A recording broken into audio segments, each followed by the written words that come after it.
Is there something you want to say? Is there a message you have? H.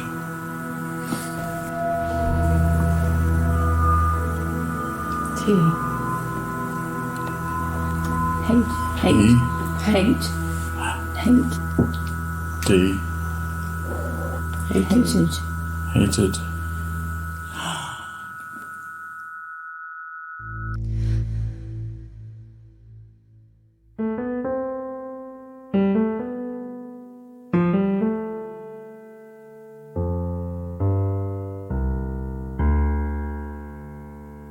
Hi, I'm Ian Muir-Cochrane, and welcome to this bonus episode of One Dark Night. If you haven't heard our 6-part investigation into a mysterious death at a cottage in Cornwall, then don't worry, there are no spoilers in this episode. Look for One Dark Podcast on social media, or for One Dark Night, wherever you get your podcasts. This episode comes from a recording that Graham and I made, which until now we thought we wouldn't use, because it was too unsettling, disturbing even, and frankly, too difficult to explain. But we've had a change of mind, and we've decided to let you hear it. Maybe you're listening after dark, or perhaps you're out for a walk down a quiet lane. Or you're in a car with the empty road before you. Or maybe you're at home, listening by candlelight. It's funny how even in familiar surroundings, things can suddenly seem more sinister.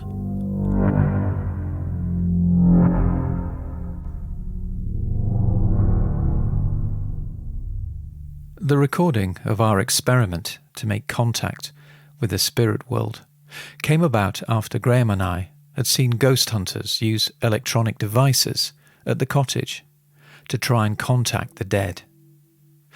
Was there any way that we ourselves could do something similar? A figure that looms large in our series is an infamous occultist, Aleister Crowley.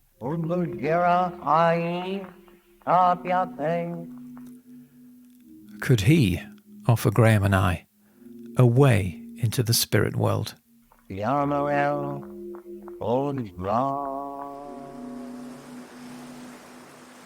So if you want to, say, prove that you can make contact with people who have passed away, Yeah.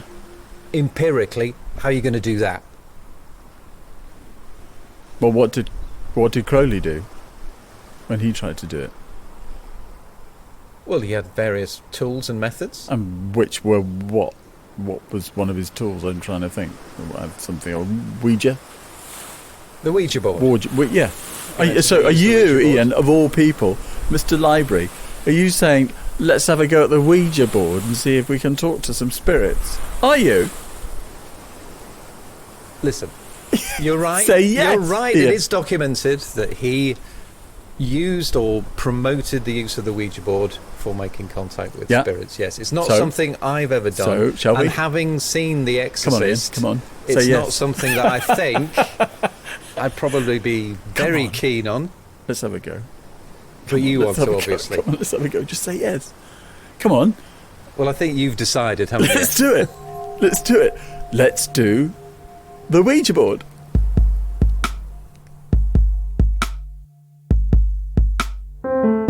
This is One Dark Night.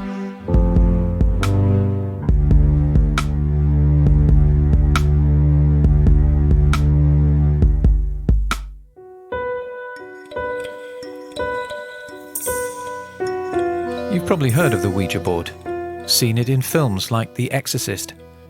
You might even have had a go yourself. The Ouija board came straight out of the American 19th century obsession with spiritualism, the belief that the dead are able to communicate with the living.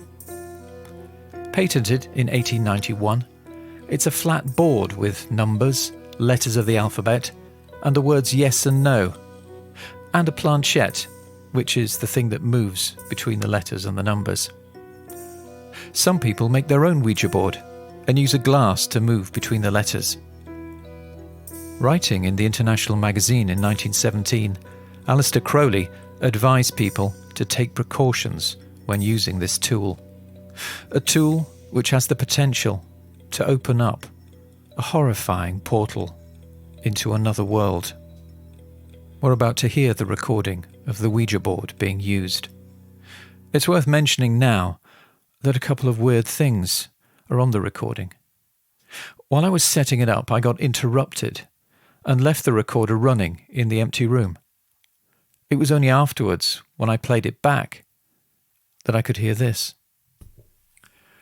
1, 2, 3, testing. 1, 2, 3. Yeah? Yeah, I can do. Do you want me to come down? Okay.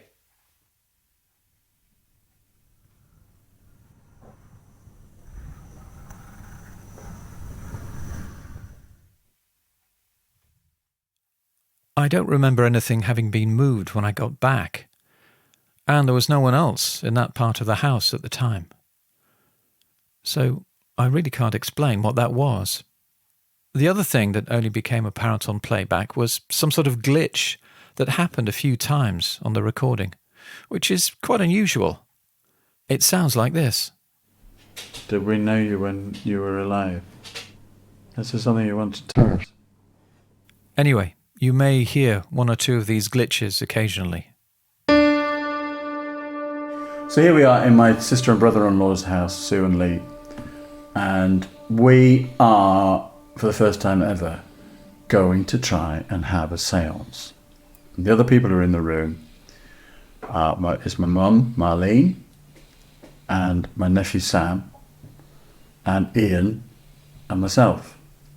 And we've got a table, and on the table we've made a circle of letters in alphabetical order, and part of the circle as well is numbers 1 to 9, and we've got a yes and a no card, all a bit homemade, and in the middle there's a glass just there. And the idea is, because we don't know what we're doing, not a clue. We just had a look online and so on. But Lee, you've done it before, haven't you? I've done it before, yeah, years and years ago, about 40 years ago. 40 years? Yeah, and it was lads, messing about. Did it work? But we did get. I can't remember the exact words that it spelled out at the time, but the glass was moving. Was it? Yeah. Okay. So what do you do? Do you remember what you do? We just, everybody puts their finger on the glass. Yeah. And then we said, is anybody there? Is anybody there? Cool, let's do it. So are you going to do it or no? I think I'll... You just record it? Because I just think to be able to record it and do it... it's a bit much. I'm not... I'd rather get a decent record. Okay. Yeah. And also, I just want to be able to kind of pick up any of the ghostly noises. Okay, should we give it a go? Mm-hmm. Alright, everybody's got their finger on the glass. You just have to let it go quiet for a minute. And just see what happens to you.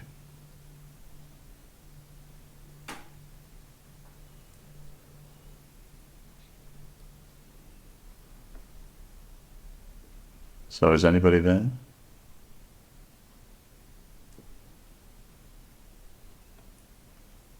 I've done a little moving. It has doing a little move. Who are you? What's your name? Getting any response? No. At the beginning, it didn't look very promising. I suppose I thought it would look like a film version where words would be spelled out straight away. Spell your name. D-R-K. Derek. Right. Is it Derek?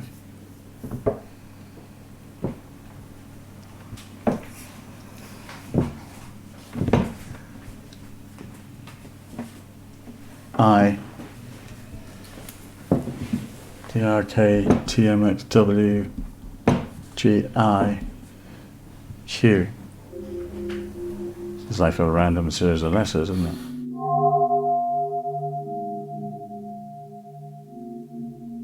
At this point, we were talking about giving up, but Graham said we should give it one more go. Are you still there? Did you live in this house? Yes. When did you live here? What year? 1, 9, 8. Was it an 8? 8, 4. 1984. Wasn't it? No, 198. For 1984. And did you die in this house? No. Did you raise your family in this house? Yes. How many children did you have? 1. Is there someone here you want to speak to? Yes. Yes. Yes. You. Sue. You want to speak to Sue? It is weird though, isn't it? It's weird that it moves. Is Yeah, it and the I'm warmth? looking at... Is it the warmth from our fingers? Don't know. Because it spelled out my name. It was weird that the glass moved, and I honestly don't know why. I don't think anybody was manipulating it. But I do know that it's taken my sister a while to feel at home in that house, and there's something about the place that hasn't sat right with her. So, I don't know, maybe rather than anybody consciously manipulating what's spelt out, maybe the thing that she was anxious about at the time, her feelings about the house, her psyche in regard to that, maybe that somehow influenced the answers? Or did we really contact a spirit of someone who lived in the house?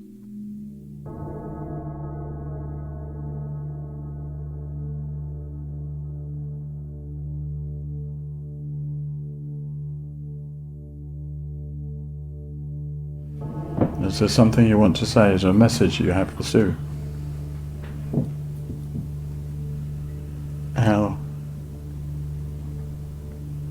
L again. H. Sell. Sell the house. Why should Sue sell the house?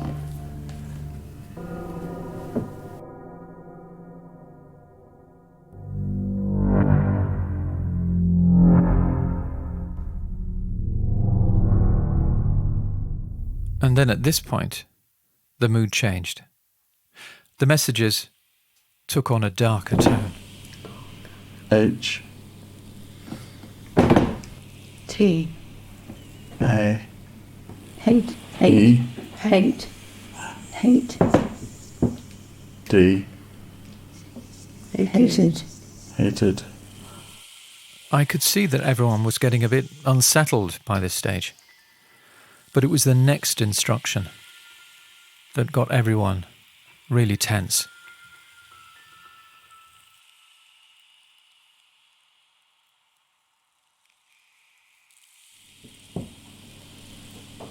G.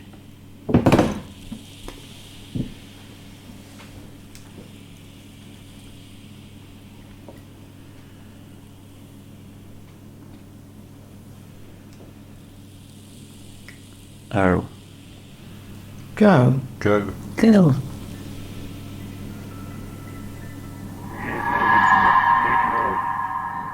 We decided to stop there. We were all getting a bit spooked. Perhaps we'd persuaded ourselves that this was real, that someone was actually not only sending a message, but sending some sort of warning. So, what do I think about all this? The Ouija board, my family sitting around and doing it. Some of us doing it in fun almost, some doing it as a dare, and some really feeling that they can somehow or other potentially contact someone on the other side. But can we really contact the dead by allowing an upturned glass to spell out letters, messages? Can it really be that simple? All this investigation that we've been through, all these all these people we've spoken to who have gifts, who believe they have gifts, who are able to sort of act as a bridge between this world and the next, they believe. Can it really be as simple as a bunch of people, some who believe, some who don't? I don't know. And no one does.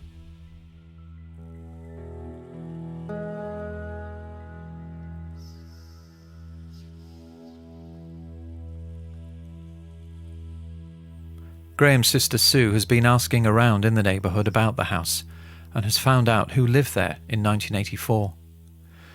The couple have both since died, but Sue is hoping to find out more about them.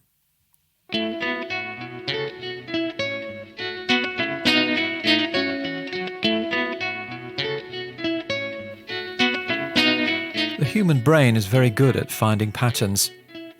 Here's a case in point. Someone has emailed us an audio file. Have a listen to it and see if you can hear what's being said. If you have any suggestions, do let us know. Find us on social media at One Dark Podcast.